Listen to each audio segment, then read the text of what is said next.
स्वागत है आप सभी का लर्न एंड फन पे, जहां पे टीचर्स आपको दिल और दिमाग दोनों से पढ़ाते हैं। और आज हम लोग structure of atom lecture number 8 के लिए मिले हैं, और जो कि फाइनल लेक्चर भी है। यानी आज हम लोग स्ट्रक्चर ऑफ एटम को खत्म करेंगे।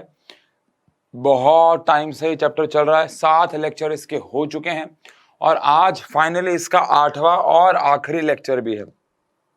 आज के लेक्चर में हम लोगों को क्या पढ़ना है? बहुत सारी चीजें पढ़नी है, छोटी छोटी चीजें, लेकिन बहुत सारी हैं। बेसिकली आज हमें नील्स बोर जी का जो मॉडल है उसके बारे में बात करनी है। नील्स बोर जी ने जो मॉडल दिया उसके ऊपर बात करनी है। फिर नील्स बोर जी के मॉडल के क्या फॉर्मुलेशन आए, क्या फॉर्मूले आए, उसके ऊपर बात करनी है। और फॉर्मूलों के बाद हम लोगों को नील्स बोर जी की लिमिटेशंस के ऊपर बात करनी है। और फिर हमारा चैप्टर जो है वो आप कह सकते हैं कि समाप्त हो जाएगा, खत्म हो जाएगा। लास्ट लेक्चर में हमने डिस्कवरी ऑफ इलेक्ट्रॉन, प्रोटॉन और न्यूट्रॉन पढ़ा था कि इलेक्ट्रॉन कैसे डिस्कवर हुआ, प्रोटॉन कैसे डिस्कवर हुआ और न्यूट्रॉन कैसे डिस्कवर हुआ। चलिए शुरू करेंगे। और आज बात होगी सबसे पहले स्ट्रक्चर ऑफ एटम यानी लेक्चर नंबर 8 में कि कैसे नील्स बोर जी का मॉडल आया। प्लान याद होगा आपको, रदरफोर्ड जी के बाद नील्स बोर जी के मॉडल के बीच में बहुत सारी चीजें हम लोगों ने पढ़ी। मेन था quantum numbers, planck's quantum theory, wave nature, electromagnetic wave के बारे में पढ़ाई, Heisenberg uncertainty principle, de Broglie's concept. और वो सारे कंसेप्ट कहीं ना कहीं यहाँ पे थोड़े से कंसेप्ट फॉर्मूले वाइज, थोड़े से थ्योरी वाइज यहाँ पे लगेंगे। चलिए ठीक है। तो सबसे पहले अगर हम बात करें तो Niels Bohr model of an atom की अगर बात करें तो नील्स बोर जी ने रदरफोर्ड जी की तरह कोई एक्सपेरिमेंट नहीं किया था। उन्होंने मैथमेटिकल कैलकुलेशंस बहुत की थी। हम यहाँ पे कुछ फॉर्मूले लिखेंगे, ध्यान रखिएगा। सारे के सारे फॉर्मूलों की डेरिवेशन है इस दुनिया में और वो फिजिक्स में है। अगर आपको मेरी बात पे ट्रस्ट ना हो तो आप के पास 12th क्लास की फिजिक्स की अगर एनसीईआरटी हो, नहीं तो आप गूगल पे देख सकते हैं। 12th क्लास चैप्टर का नाम है एटम्स, फिजिक्स में है, सेकंड बुक में। और उसके अंदर आप जब खोलेंगे एनसीईआरटी तो आपको जो जो फॉर्मूले मैं आज करवाने वाला हूं उन सब की डेरिवेशन मिल जाएगी। अभी क्यों नहीं कर सकते? क्योंकि इसमें फिजिक्स के कुछ नियम लगते हैं, जैसे इलेक्ट्रोस्टैटिक फोर्स, कूलम्स फोर्स, वो हमें 12th में फिजिक्स में पढ़ना है। तो इसलिए इनकी डेरिवेशन 12th में डाली गई। यानी नील्स बोर जी ने फिजिक्स के इस्तेमाल से, थोड़ा बहुत केमिस्ट्री के इस्तेमाल से ये फॉर्मूला डिराइव करते हैं। हमें इनकी डेरिवेशन नहीं पढ़नी है, हमें तो बस इनको समझना है, इनके ऊपर न्यूमेरिकल्स करना है। अब अगर आपको याद हो तो रदरफोर्ड जी के मॉडल में लिमिटेशन क्या थी कि उन्होंने ये तो बताया कि इलेक्ट्रॉन रिवॉल्व कर रहा होता है न्यूक्लियस के आसपास, लेकिन न्यूक्लियस के आसपास रिवॉल्व करते करते करते करते वो न्यूक्लियस में क्यों नहीं गिर जाता, ये रदरफोर्ड जी के मॉडल की लिमिटेशन थी। अब नील्स बोर जी ने अपने मॉडल में क्या कहा? सबसे पहली बात उन्होंने कहा कि एटम इज स्फेरिकल। सबको पता है ना? उस वक्त उन्होंने अपने मॉडल में सारी बातें डालनी है ना। तो atom is spherical and positive charge is present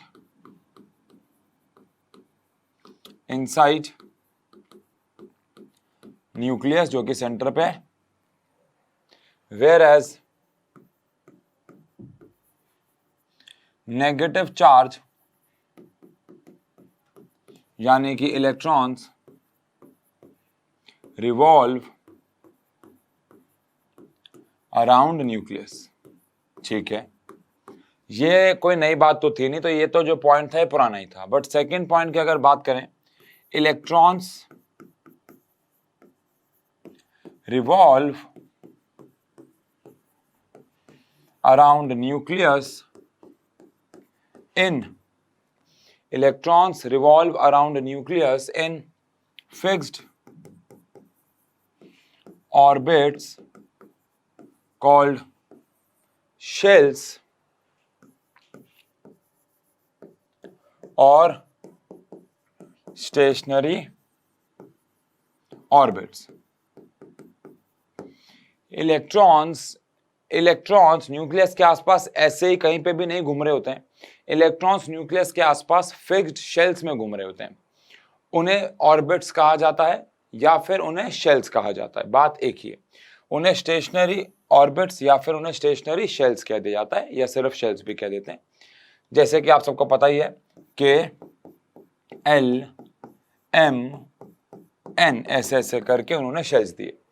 अब इन्होंने थर्ड पोस्टुलेट में क्या बोला, ध्यान से सुनना, यहां तक कोई नई बात तो थी नहीं। इन्होंने बोला कि electrons do not emit or absorb energy while revolving in a shell।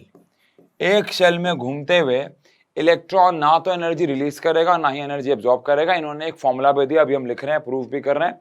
इन्होंने ये कहा कि इलेक्ट्रॉन अगर एक ऑर्बिट में घूम रहा है तो घूमते घूमते ना तो वो कोई एनर्जी रिलीज करेगा ना ही वो कोई एनर्जी एब्जॉर्ब करेगा। ये बात बस आपको ध्यान रखनी है।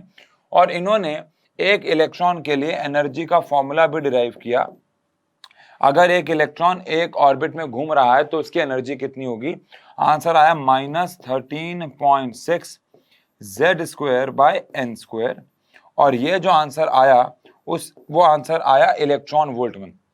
एनर्जी की यूनिट क्या होती है जल्दी बताओ, एनर्जी की यूनिट होती है जूल्स, एनर्जी की यूनिट होती है जूल्स, लेकिन इनका आंसर जूल्स में नहीं है, ये इलेक्ट्रॉन वोल्ट में। हो सकता है आपको ना पता हो, लेकिन एक इलेक्ट्रॉन वोल्ट में एक 1.6 इंटू में 10 की पावर -19 जूल्स होते हैं। 1 electron volt is equal to 1.6 into में 10 की पावर -19 जूल्स। तो अगर आपको इलेक्ट्रॉन वोल्ट को जूल में कन्वर्ट करना है तो आपको ये जो कि इलेक्ट्रॉन का चार्ज ही होता है उससे मल्टीप्लाई करते रहे, तो आंसर इलेक्ट्रॉन वोल्ट से जूल में आ जाएगा। इलेक्ट्रॉन वोल्ट कैसे आया, क्यों आया, अभी आप छोड़ दो, फिजिक्स की पढ़ाई है। लेकिन जैसे एनर्जी को जूल में नापा जा सकता है, किलो जूल में नापा जा सकता है, ऐसी एनर्जी को नापने की एक और यूनिट भी हमारे पास, जिसको बोलते हैं हम लोग इलेक्ट्रॉन वोल्ट। क्या बोलते हैं, इलेक्ट्रॉन वोल्ट। और इलेक्ट्रॉन वोल्ट को जूल में कैसे कन्वर्ट करता है, क्योंकि इन केस आपको सबको पता है एनर्जी की एसआई यूनिट तो जूल ही है। तो अगर कहीं पे आपको एनर्जी को एसआई यूनिट यानी कि जूल्स में निकालना हो तो आप उसको 1.6 इंटू में 10 की पावर -19 से मल्टीप्लाई कर दोगे। अब आप सोच रहे होगे यहाँ पे z क्या है या n क्या है, तो आई होप आपको पता ही होगा कि यहाँ पे z तो हमारा एटॉमिक नंबर है और n यहाँ पे हमारा शेल नंबर है। n हमारे पास एटॉमिक नंबर है, मान लो हाइड्रोजन है तो 1, हीलियम है तो 2, लिथियम है तो 3, बेरिलियम है तो 4, क्लोरीन है तो 17 और n है यहाँ पे शेल नंबर। आप कौन से शेल की एनर्जी निकालना चाहते हो, आप फर्स्ट शेल की एनर्जी निकालना चाहते हो तो n1 आ जाएगा, थर्ड शेल की एनर्जी निकालना चाहते हो तो n3 आ जाएगा। लेकिन अगर आप एक ही शेल में घूम रहे हो तो आपकी एनर्जी जो है वो कांस्टेंट रहेगी। ये इन्होंने अपने थर्ड पोस्टुलेट में कहा। एक्चुअली फर्स्ट सेकंड थर्ड कुछ नहीं, हम तो बस ऐसे ही पढ़ रहे हैं, ठीक है जी। फिर फोर्थ पोस्टुलेट में इन्होंने कहा, अगेन ऐसा नहीं है फर्स्ट सेकंड थर्ड फोर्थ, मैं तो बस आपको पढ़ा रहा हूं। इलेक्ट्रॉन रिलीज और absorb energy when it moves or jumps from one shell to another। अगर एक इलेक्ट्रॉन एक शेल से दूसरे शेल में कूदता है तो वो एनर्जी रिलीज या एब्जॉर्ब करेगा। लेकिन अगर वो एक ही शेल में घूम रहा है तो थर्ड पोस्टुलेट ने कहा था कि एनर्जी कांस्टेंट रहेगी। थर्ड पोस्टुलेट कहता है अगर एक इलेक्ट्रॉन एक शेल में घूम रहा है तो एनर्जी क्या रहेगी, कांस्टेंट। लेकिन फोर्थ पोस्टुलेट कहता है कि अगर एक इलेक्ट्रॉन एक शेल से दूसरे शेल में जाता है तो उस केस में जो एनर्जी है वो बदल सकती है। ऑब्वियस सी बात है, क्योंकि एक शेल की एनर्जी अलग है, दूसरे शेल की एनर्जी अलग है, और जो चेंज इन एनर्जी आएगा वो आएगा 13.6 Z² 1/n1 का स्क्वायर। यहाँ पे 1 मतलब का है कि आप कौन से शेल से कूदे हो, आपका इनिशियल शेल कौन सा था, -1/n2 का स्क्वायर, आप कौन से शेल में जाके फाइनली कूदे हो। एंड अगेन ये जो एनर्जी का आंसर आएगा वो इलेक्ट्रॉन वोल्ट में आएगा, ये मत भूलिएगा। आपको इसको जूल में कन्वर्ट करना हो तो मैंने आपको बता दिया क्या करना है। तो ये आंसर भी आपका इलेक्ट्रॉन वोल्ट में आएगा। यानी ये जो फॉर्मूला आपके सामने आया है, ये फॉर्मूला आपको तब लगाना है जब इलेक्ट्रॉन एक शेल से दूसरे शेल में कूदता है, और ये वाला फॉर्मूला आपको कब लगाना है, जब इलेक्ट्रॉन एक ही शेल में बैठा हुआ है, ठीक है जी। और ये दोनों ही फॉर्मूले इस चैप्टर में, इस दोनों ही फॉर्मूलों के ऊपर 15 से ज़्यादा न्यूमेरिकल्स आपको मिल जाएंगे डायरेक्टली और इनडायरेक्टली, मेरा यकीन मानिएगा। तो काफ़ी इंपॉर्टेंट फॉर्मूला है ये। क्या कहता है फोर्थ फॉर्मूला कि अगर एक इलेक्ट्रॉन एक शेल से दूसरे शेल में कूदता है तो एनर्जी में कुछ बदलाव आएगा, और वो बदलाव होगा 13.6 जेड स्क्वायर 1/n1 का स्क्वायर माइनस 1/n2 का स्क्वायर। ठीक है जी। इसके बाद इन्होंने फिफ्थ पोस्टुलेट दिया, और फिफ्थ पोस्टुलेट में इन्होंने कहा कि एंगुलर मोमेंटम, आप इस टर्म को नहीं जानते अभी, but angular momentum of electron is integral multiple which basically means constant also, या सिर्फ इंटीग्रल मल्टीपल के फॉर्म में लिखते हैं, कंफ्यूजन ना हो, मैं आपको समझाऊंगा, अभी तो बस लिख रहा हूं। इन्होंने ये भी कहा कि एंगुलर मोमेंटम जो होता है किसी भी इलेक्ट्रॉन का is integral multiple of h/2π, h/2π। अब ये क्या मतलब हुआ इसका, और समझें। पहली बात, आप इस वर्ड का मतलब तो जानते हैं मोमेंटम, लेकिन आपके लिए एंगुलर मोमेंटम एक नया वर्ड है। जब कोई ऑब्जेक्ट स्ट्रेट लाइन वगैरह में चल रहा होता है तो उस केस में हम लोग नापते हैं उसका momentum, mass into velocity and all. लेकिन जब कोई चीज सर्कुलर मोशन में घूम रही होती है तो उस केस में हम नॉर्मल मोमेंटम, जिसको हम लीनियर मोमेंटम बोलते हैं, लीनियर मोमेंटम तो कैलकुलेट कर ही सकते हैं, साथ ही साथ एक और मोमेंटम भी कैलकुलेट किया जाता है जिसको एंगुलर मोमेंटम कहा जाता है। वहां पे हम एक और मोमेंटम भी कैलकुलेट कर सकते हैं which is known as angular momentum. ठीक है। अब एंगुलर मोमेंटम क्या होता है, इसका फॉर्मूला कहां से आया, फिजिक्स का खेल है। लीनियर मोमेंटम होता है mv, एंगुलर मोमेंटम होता है mvr, इसको हम l से रिप्रेजेंट करते हैं। लीनियर मोमेंटम को हम p से रिप्रेजेंट करते हैं, एंगुलर मोमेंटम को हम L से रिप्रेजेंट करते हैं। उसका फॉर्मूला क्या होता था, मास इनटू वेलोसिटी। इसका होता है mvr, where m is again mass, v is velocity and r is radius. अच्छा, अब mvr इज इक्वल टू, इन्होंने कहा वो हमेशा इंटीग्रल मल्टीपल h/2π के बराबर होगा।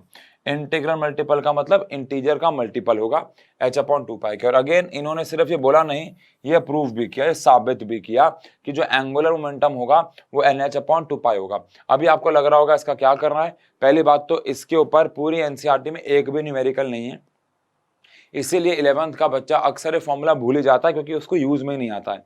तो पूरी 11th में इसके ऊपर एक भी न्यूमेरिकल नहीं। एक छोटा सा डेरिवेशन का क्वेश्चन है एनसीईआरटी का, 32 है शायद, 33 है, पता नहीं, जो भी क्वेश्चन है वो क्वेश्चन इसके ऊपर होता है, बट न्यूमेरिकल इसके ऊपर एक भी नहीं है। ठीक है ना, कोई बात नहीं। सिक्स्थ, और आप कह सकते हैं आखिरी अब सिक्स्थ जो है पोस्टुलेट नहीं है, ये इन्होंने फॉर्मूले भी दिए, और इन्होंने ये तो बता दिया कि इलेक्ट्रॉन घूम रहा है, एनर्जी फिक्स्ड है। इन्होंने साथ ही साथ ये भी प्रूव किया कि जो इलेक्ट्रॉन घूम रहा होता है उसका रेडियस भी कांस्टेंट रहता है। देखो, लड़ाई तो वही है ना, लड़ाई तो वही है कि इलेक्ट्रॉन जब घूम रहा है न्यूक्लियस के आसपास तो घूमते घूमते घूमते घूमते वो न्यूक्लियस में क्यों नहीं गिर रहा, लड़ाई तो यही है ना।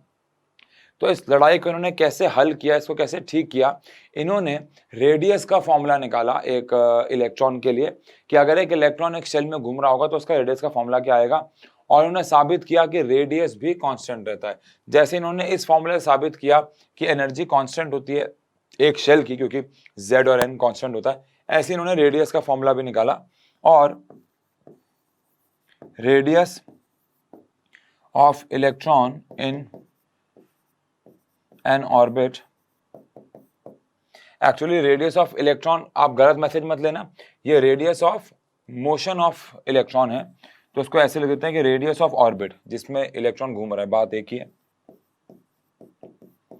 तो इन्होंने रेडियस का फॉर्मूला दिया 0.529 n²/z, और ये आंसर एंगस्ट्रॉम में आएगा। आई होप आपको पता हो एंगस्ट्रॉम का मतलब होता है 10⁻⁻10 मीटर। तो 0.529 n²/z ये इनका रेडियस का फॉर्मूला आया, ये इनका रेडियस का फॉर्मूला आया। यानी इन्होंने कहा कि एक एटम जो है, अगर वो उसके आसपास, अगर एक इलेक्ट्रॉन न्यूक्लियस के आसपास घूम रहा है n शेल में, तो n शेल में अगर वो घूम रहा होगा तो उसका फॉर्मूला क्या होगा, 0.529 n²/z। ठीक है जी, ये फॉर्मूला इन्होंने दिया। तो ये सारे इनके फॉर्मूले थे, इसके ऊपर न्यूमेरिकल्स हैं। अब इसी के ऊपर हम लोग यहाँ पे बात करेंगे एक टॉपिक की जिसको एटॉमिक स्पेक्ट्रम भी बोलते हैं, बहुत बेसिक सा टॉपिक है, और उसके बाद नील्स बोर जी के मॉडल की लिमिटेशन, और फिर हमारा चैप्टर जो है खत्म हो जाएगा। लेकिन सबसे पहले आपको यहाँ पे आपको इस पे कुछ फॉर्मूले बिखरे होंगे। पहला फॉर्मूला ये है, इसके ऊपर न्यूमेरिकल हैं जी। दूसरा ये है, इसके ऊपर न्यूमेरिकल है नहीं है। तीसरा ये है, इसके ऊपर दबा के न्यूमेरिकल है। चौथा, इसके ऊपर भी काफी न्यूमेरिकल्स हैं, ठीक है। एक फॉर्मूला भी और आने वाला है, वो हम एटॉमिक स्पेक्ट्रम में बात करेंगे। लेकिन चलो आओ बढ़ते हैं, अब एटॉमिक स्पेक्ट्रम के बारे में बात कर लेते हैं। देखो भाई, स्पेक्ट्रम का मतलब, जब भी अक्सर मैं ये सवाल स्पेक्ट्रम वर्ड का मतलब पूछता हूं तो बच्चे मुझे अक्सर एक ही आंसर देते हैं, और वो है कि बैंड ऑफ 7 कलर्स। अब वो भी गलत नहीं है, क्योंकि उनको भी 10th में ये सिखाया गया है कि band of 7 colour is called spectrum, band of 7 colour is called spectrum, band of 7 colour is called spectrum. But actually band of 7 colour spectrum का एक एग्जाम्पल है। सिर्फ बैंड ऑफ 7 कलर स्पेक्ट्रम नहीं होता, बैंड ऑफ 7 कलर स्पेक्ट्रम का एक बस छोटा सा एग्जाम्पल है। पहली बात तो ये। दूसरी बात, स्पेक्ट्रम का मतलब होता है pattern of something, pattern of light, pattern of electromagnetic waves. जैसे कि हुआ क्या, सुनने वाली बात है। सबसे पहली बात तो हमारे पास एनर्जी का फॉर्मूला नील्स बोर जी ने दिया 13.6 जेड स्क्वायर 1/n1 का स्क्वायर माइनस 1/n2 का स्क्वायर। उस हिसाब से अगर मैं एनर्जी का फॉर्मूला hc/λ लगा दूं, जो कि हम प्लैंक्स क्वांटम थ्योरी में पढ़ चुके हैं, तो 13.6 जेड स्क्वायर 1/n1 का स्क्वायर माइनस 1/n2 का स्क्वायर आ जाएगा। यहां से अगर मैं 1/λ को इधर रहने दूं बस, और hc को नीचे ले जाऊं, तो 13.6 अपॉन में h और c इन सब की वैल्यू होती है, आपको पता ही है। जेड स्क्वायर 1/n1 का स्क्वायर माइनस 1/n2 का स्क्वायर डाल दूं, तो 1/ वेवलेंथ, जिसको आई होप आपको याद हो, वेव नंबर भी बोलते हैं, ये 1/ वेवलेंथ होता है। यहां से 13.6 अपॉन में एच सी, एच क्या है, प्लैंक्स कांस्टेंट, सी क्या है, स्पीड ऑफ लाइट, ये दोनों ही कांस्टेंट है, और 13.6 भी कांस्टेंट है। तो इस पूरे से एक नया कांस्टेंट आ जाएगा जिसको रेडबर्ग्स कांस्टेंट कहते हैं, जिसको रेडबर्ग्स कांस्टेंट कहते हैं। दोबारा बोल रहा हूं, जिसको रेडबर्ग्स कांस्टेंट कहते हैं। तो हमारे पास ये एक नया फॉर्मूला आ जाएगा वेवलेंथ का। अब आप सोच रहे होगे आर, आर जो कि मैंने आपको बताया एक रेडबर्ग्स कांस्टेंट है, अंकल जी का नाम है, और ऑब्वियस सी बात है इसकी एक वैल्यू है। वैल्यू क्या है, 1.09। एक्चुअली इसकी वैल्यू बहुत आगे जाती है, 1.09777600, वो सारी वैल्यू अलग अलग है, बट 1.09 इंटू में 10⁻7 इसकी वैल्यू है। आपको ये वैल्यू वैसे तो एग्जाम में अक्सर गिवन आती है, बट ठीक है, ऑनर सेफर साइड याद कर लेंगे। बट बात वो नहीं हो रही है, बात ये हो रही है कि पहली बात तो हमने वेवलेंथ का एक नया फॉर्मूला बना दिया। दूसरी बात, ये फॉर्मूला बहुत ही इंपॉर्टेंट बात कहना चाह रहा है। ये फॉर्मूला कहना चाह रहा है कि अगर आप n1 से n2 में कूदते हो तो एक पर्टिकुलर वेवलेंथ निकलेगी। अगर आप n2 से n3 में कूदोगे तो वेवलेंथ बदल जाएगी। आप n3 से n4 में कूदोगे तो वेवलेंथ बदल जाएगी। आप n4 से n5 में कूदोगे तो वेवलेंथ बदल जाएगी। लेकिन वेवलेंथ का एक पैटर्न रहेगा, उसी पैटर्न को हम कह रहे हैं एटॉमिक स्पेक्ट्रम। अब ध्यान सुनना, यहां पे हम एक टेबल बनाएंगे, 1 2 3 4 5 6। यहां पे हम नेम लिखेंगे सीरीज का, अभी आपको समझ में आएगा मैं क्या कह रहा हूं। यहां पे हम लोग n1 लिखेंगे, यहां पे हम लोग n2 लिखेंगे, और यहां पे हम लोग इलेक्ट्रोमैग्नेटिक वेव लिखेंगे। सुनने वाली बात होगी भाई।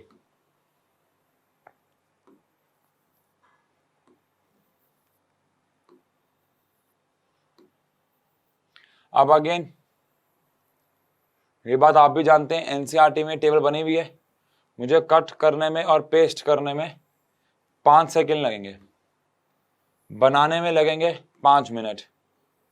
लेकिन मैं फिर भी क्या प्रेफर करता हूं, बनाना। 2 कारण है, इससे मेरी भी प्रैक्टिस होती है और फील भी आती है यार देखो, मैं ये मानता हूं, आप ना कमेंट सेक्शन पे आज बताना मेरी बात से अगर आप सहमत हो कि नहीं हो। अगर आप मेरी बात से सहमत हो तो कमेंट सेक्शन पे यस लिखना, नहीं हो तो नो भी लिख देना। मेरा ऐसा मानना है कि जब से स्मार्ट बोर्ड्स आए हैं ना, ये तो मजबूरी है। तो आपको पता है, मैंने अपनी टीम को, जब हमारा यूट्यूब चैनल खुल रहा था, तो मैंने अपनी टीम को बोला भी था कि यार मैं तो पढ़ाना चाहता हूँ चौक वाले बोर्ड पे। मेरे को ना चौक वाले बोर्ड पे पढ़ाना बड़ा पसंद है। हमारी एकेडमी के अंदर, जो हमारी OSR अकेडमी, जो हमारे ऑफलाइन सेंटर्स हैं, वहाँ पे 2 सेंटर्स में मैं पढ़ाता हूँ। तो वहाँ पे जो मेरे ब्रदर हैं जो कि हमारे OSR अकेडमी के फाउंडर हैं, तो मैंने उनको बोला था एक बारी कि मुझे चौक वाले बोर्ड, पहले हम चौक वाले बोर्ड पर पढ़ाते थे आज से 8 साल पहले। तो फिर चौक वाले बोर्ड ना बहुत गंद मचाता है, आपको पता है, बहुत चौक से चूरा वूरा निकलता है, नीचे गिरता है बहुत उसका। लेकिन वो जो चौक की फीलिंग होती है ना, वो तो चौक मतलब जब वो चौक बोर्ड पे जाता है ऐसे वो टकराता है, वो जो रगड़ता है और वो जो धुआं, मतलब उसकी एक फील होती है, मतलब एक टीचर को एक फील आती है। बट ठीक है, चौक वाला बोर्ड अब इस्तेमाल नहीं होते हैं ज़्यादा क्योंकि उससे बहुत गंद मचता है, हाथ वाथ गंदे हो जाते हैं, एटसेट्रा एटसेट्रा। बट मेरे को अगर मान लो अगर मुझे लिबर्टी दी जाए तो मैं तो चौक वाला बोर्ड ही यूज़ करूँगा। बट चौक वाला हो चाहे मार्कर वाला, उसमें ना एक फील होती है। यहाँ पे क्या होता है कि ठीक है फील तो है, लेकिन यहाँ पे सारी चीज़ें अगर मैं पहले से लिखी लिखाई ले आऊँगा तो ऐसा लगेगा हम किताब ही पढ़ रहे हैं, है ना, एक किताब पढ़ रहे। तो मेरे को फ्रैंकली स्पीकिंग इन बोर्ड पे पढ़ाना पसंद नहीं है। ये तो अब यूट्यूब पे सारी क्लासेस हम लोग ले रहे हैं, तो एक फॉर्मेलिटी सी हो जाती है ना कि यार सब कर रहे हैं तो हमें भी करना पड़ता है। अब जैसे सच बताऊँ तो मेरे को तो नोट्स देना ही पसंद नहीं है। हालांकि हमारी OSR की बुकलेट्स हैं जो हम देते हैं, बड़ा अब हमारे बच्चों से पूछना, खासकर 11th-12th के बच्चों से, हम बुकलेट्स खोलते भी नहीं है, मतलब पूरे साल खोल देते हैं, कभी कभार कोई क्वेश्चन कराना हो या थ्योरी पढ़ने के लिए तो वहाँ से खोलते ही नहीं है। मैं बोर्ड पे सब लिखवाता हूँ, बच्चे लिख के जाते हैं और फिर घर जाके उनको नोट्स दिए हैं कि ठीक है कोई बच्चे का कुछ लिखा हुआ रह गया कुछ है तो वो उसको वहाँ से पढ़ सकता है। बट एक फील होती है ना, एक फ्लो होता है, एक फील होती है। तो ऐसा है, अब वही फील वही फ्लो होता है जब हम हाथ से ये टेबल बनाए।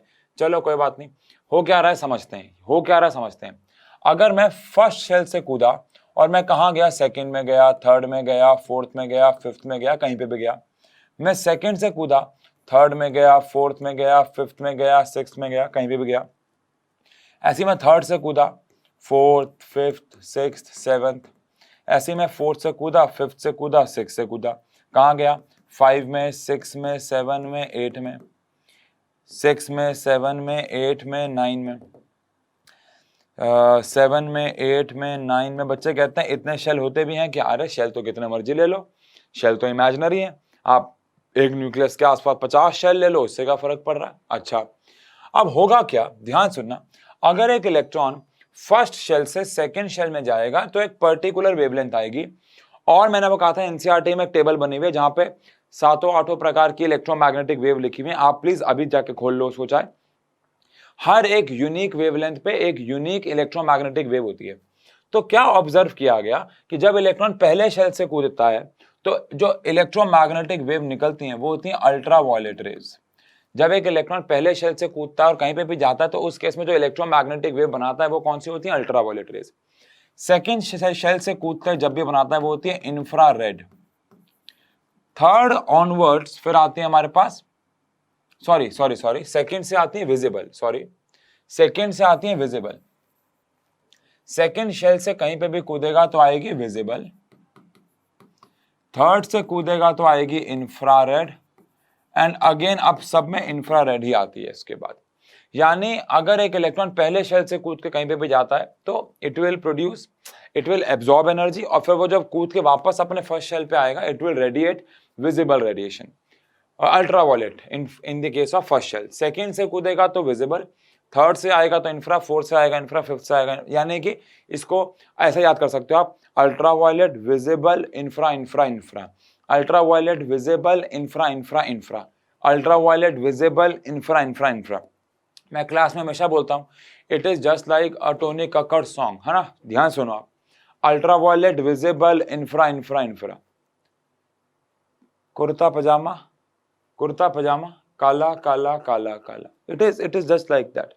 जैसे वो अपने गानों में अपने वर्ड्स को रिपीट करते हैं, यहाँ पे भी हो रहा है, ultraviolet, visible, infra, infra, infra, kurta pyjama, काला काला काला, मतलब सिमिलर है, मतलब वही वाली वाइब्स हैं, आप समझ रहे हो।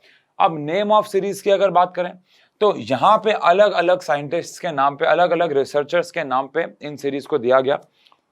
मैं एग्जैक्ट कारण नहीं जानता हूँ कि इन्होंने सीरीज दी या इनका कोई कॉन्ट्रीब्यूशन था, आप गूगल कर सकते हो। बट लाइमन नाम के एक अंकल, बामर, पैस्टन, ब्रैकेट, हो सकता है कोई स्पेलिंग वेलिंग मैं गलत लिख दूं, ध्यान रखना, पीफंड, एनसीईआरटी में यहीं तक है, बट एक और होती है वैसे हम्फ्री।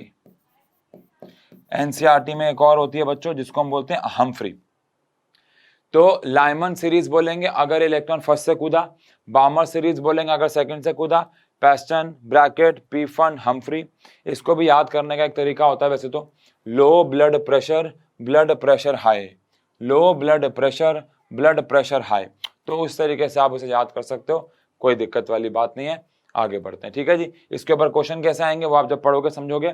आपको बोल देंगे कि एक इलेक्ट्रॉन लाइमन सीरीज से सेकंड में कूदा तो वेवलेंथ निकालो। वेवलेंथ का फॉर्मूला हमारे पास पीछे आ चुका है, अगर आप देखें तो अगर लाइमन सीरीज से कूदा है तो n1 की वैल्यू क्या हो जाएगी 1, और वो कहाँ कूदा है वो आपको देंगे या उसके ऊपर हिंट देंगे, n1 दे देंगे, n2 दे देंगे, z एटॉमिक नंबर दे देंगे, r की वैल्यू आपको याद करनी है, बट बोर्ड में कभी कभार गिवन भी आती है, बट आप याद ही कर लो। सिर्फ साइड वेवलेंथ निकालने को बोल देते हैं।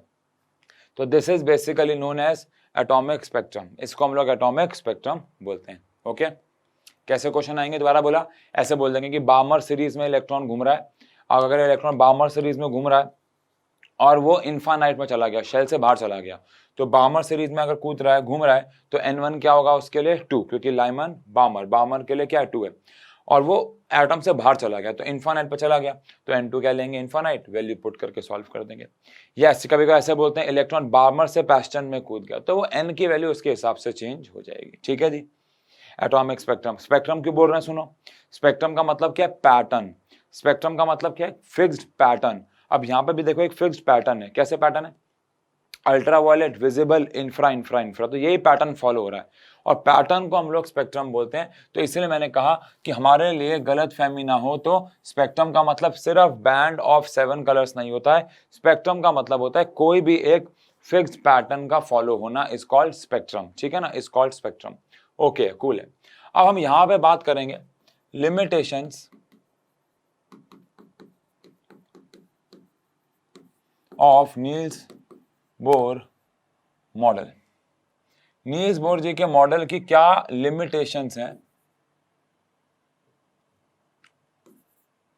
आपको क्या लगता है, क्या नील्स बोर जी के मॉडल की कोई लिमिटेशन है? कई बच्चों को 9th में ऐसा लगता था और कई बच्चों को 11th तक में ऐसा लगता था आते आते कि नील्स बोर जी का model is the best model we have, Niels Bohr ji से बढ़िया मॉडल कोई नहीं है। बट एक्चुअली में बच्चों ऐसा नहीं है, नील्स बोर जी के मॉडल में भी काफी गलतियां हैं और उन गलतियों को ठीक किया जा रहा है। लेकिन आपको शायद पता हो नील्स बोर जी के बाद भी एक मॉडल आया है जिसको शॉर्डिंजर वेव मॉडल कहते हैं, जो आपको भी नहीं पढ़ना है। उसके बारे में एक छोटा सा बॉक्स बना के एनसीईआरटी ने कुछ बातें की हुई हैं, हिस्टोरिकल बातें, कि वो क्वांटम मैकेनिकल मॉडल भी कहलाया जाता है, एटसेट्रा एटसेट्रा। लेकिन हमें वो नहीं पढ़ना है, बस आप अपने मन में, आपके अंतरात्मा को पता होना चाहिए कि Niels Bohr model is not the final model we have. इसके बाद भी 2-4 मॉडल आ चुके हैं जिनके ऊपर काम चल रहा है, जिसमें शॉर्डिंजर वेव मॉडल को आप कह सकते हैं पब्लिश किया गया है, बट अभी उस पर भी और काम चल रहा है। लेकिन नील्स बोर मॉडल में भी काफी गलतियां हैं। सबसे पहली गलती आप कह सकते हैं कि द कैलकुलेशंस और formulations given by Niels Bohr was only valid for hydrogen और हाइड्रोजन लाइक एटम्स। इन्होंने जो भी फॉर्मूले दिए और जो भी कैलकुलेशंस की, हमने इनके दिए हुए 3-4 फॉर्मूले पढ़े, इन्होंने जो भी फॉर्मूले दिए और जो भी कैलकुलेशन करी, वो सारे फॉर्मूले और कैलकुलेशन सिर्फ हाइड्रोजन और हाइड्रोजन लाइक एटम्स के लिए वैलिड था। हाइड्रोजन लाइक मतलब जैसे हीलियम प्लस, जैसे लिथियम +2, जिनके पास मतलब एक इलेक्ट्रॉन हो, जिनके पास सिर्फ एक इलेक्ट्रॉन हो, उनके वही लोग, वही एटम इनके फॉर्मूले फॉलो कर रहे थे। जिनके पास एक इलेक्ट्रॉन था वही एटम या आयंस इनके फॉर्मूलों को फॉलो कर रहे थे और सही रिजल्ट दे रहे थे, बाकी सबसे रिजल्ट गलत आ रहे थे। तो ये एक बहुत बड़ी लिमिटेशन बन गई। सेकेंड, ही कुडंट एक्सप्लेन मल्टीपल स्पेक्ट्रम। ये मल्टीपल स्पेक्ट्रम के बारे में बात नहीं कर पाए, यानी इन्होंने ये कहा कि एक इलेक्ट्रॉन एक बारी में एक शेल से दूसरे शेल में कूदेगा और या तो लाइमन बनाएगा, बार्मर बनाएगा, पैशन बनाएगा। लेकिन क्योंकि इन्होंने बात ही एक इलेक्ट्रॉन सिस्टम के लिए की थी, लेकिन एक बारी में एक से ज्यादा इलेक्ट्रॉन्स भी छलांग मार के अलग अलग स्पेक्ट्रम सीरीज बना सकता है, जैसे कि लाइमन के साथ साथ बार्मर, बार्मर के साथ साथ पैशन, तो अलग अलग सीरीज बनाई जा सकती है। ठीक है जी, जो कि ये नहीं एक्सप्लेन कर पाए। Third, he couldn't explain the concept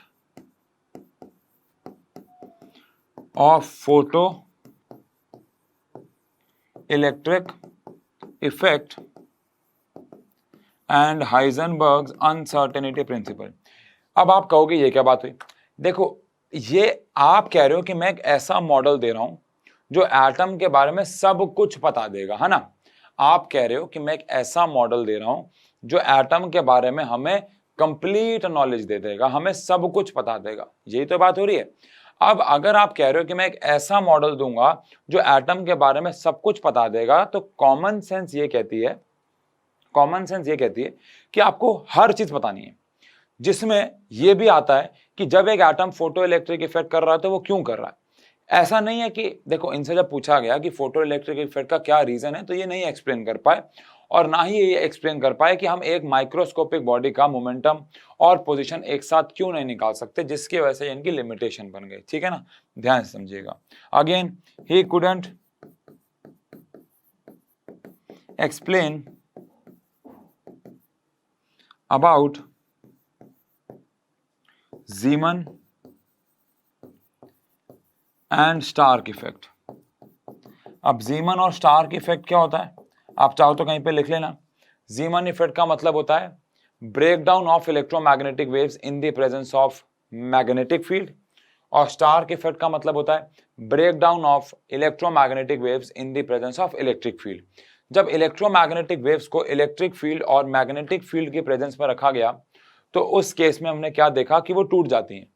ये नहीं एक्सप्लेन कर पाया कि वो क्यों टूटते हैं, बिकॉज ये यही नहीं बता पाए कि इलेक्ट्रोमैग्नेटिक वेव इलेक्ट्रिक फील्ड और मैग्नेटिक फील्ड से मिलकर बनी होती हैं और वो परपेंडिकुलरली घूम रही होती हैं। क्योंकि आप अपने, अगेन मैं ये बोलूंगा कि आप लिमिटेशंस का मतलब शायद ये समझते हो कि जो इन्होंने दिया वो गलत है, लेकिन आप अगर ये कह रहे हो, आप अगर ये रिस्पॉन्सिबिलिटी ले रहे हो कि यार मैं एटम के बारे में सब कुछ दूंगा, मैं एटम के बारे में आपको सब कुछ बताऊंगा, तो फिर ये आपकी ड्यूटी बनती है, ये आपका कर्तव्य बनता है कि आप ये भी बताओ कि वो चीजें जो हम देख रहे हैं वो क्यों हो रही हैं। कम से कम वो तो बताओ जो उस वक्त तक डिस्कवर हो चुकी हैं, उनका कारण अगर नहीं पता है और आप कह रहे हो कि मैं एटम के बारे में सब बताऊंगा, तो वो बताना पड़ेगा। तो इसलिए ये इनके मॉडल की क्या बन गई, लिमिटेशंस। ऑल दो कई बच्चे कहते हैं कि ये तो गलत बात है, ये तो जब इन्होंने दिया ही नहीं तो लिमिटेशन कैसे बन गई। ठीक है, बट ये भी आप कह सकते हैं कि लिमिटेशन है इनके मॉडल की। देखा जाए तो जीमन इफेक्ट और स्टार्क इफेक्ट को हम अलग अलग पॉइंट बना सकते हैं, फोटो इलेक्ट्रिक इफेक्ट और हाइजेनबर्ग अनसर्टेनिटी प्रिंसिपल को अलग पॉइंट बना सकते हैं, तो फिर ज्यादा पॉइंट भी हो जाएंगे। और last but not the least, ही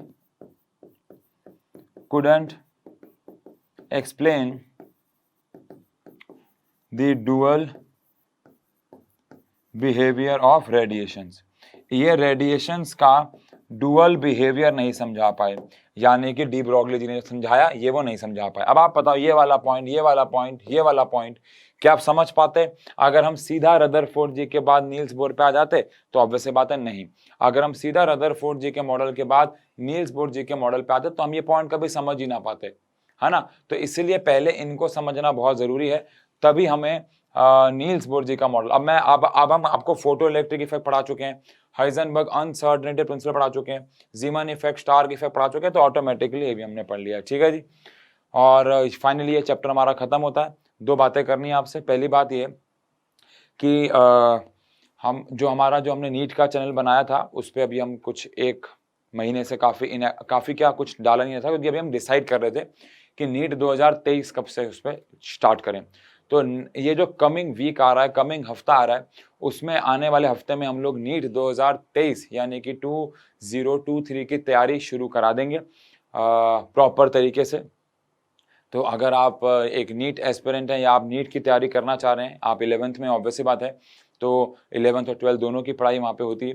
तो नीट की अगर आप तैयारी करना चाहते हैं, आपका अगर सपना नीट है, तो उसमें से कुछ हेल्प हम भी आपकी कर सकते हैं। तो आप जाके चैनल जो है वो सब्सक्राइब कर सकते हैं। चैनल का लिंक कहाँ मिलेगा आपको? चैनल का लिंक आपको या तो यहाँ डिस्क्रिप्शन में मिल जाएगा, अगर मैं टीम को भूलना ही भूल जाऊँ कि वो लिंक यहाँ पर डाल दें, तो आपको कुछ नहीं सर्च करना, बस आपको सर्च करना है यूट्यूब पे लर्न एंड फन नीट, आपको मेरी एक मुस्कुराते हुए फोटो मिल जाएगी और वहाँ पे वीडियो डली हुई है। प्लस आपको एक बात और कहनी है कि बहुत बहुत शुक्रिया मैं कहना चाहूँगा, मैं हर चैनल पे जाके कह रहा हूँ कि जो साइंस एंड फन है, जहाँ से ये सब शुरू हुआ, साइंस एंड फन के बाद लर्न एंड फन पैदा हुआ, तो साइंस एंड फन पे 4 मिलियन सब्सक्राइबर्स हम लोगों ने कल जन्माष्टमी के दिन पूरे किए। उसके लिए बहुत बहुत शुक्रिया इतना प्यार देने के लिए। मतलब हम लोग एक एक 2-2 महीने में 1-1 मिलियन क्रॉस कर रहे हैं और इतना प्यार देने के लिए बहुत बहुत शुक्रिया।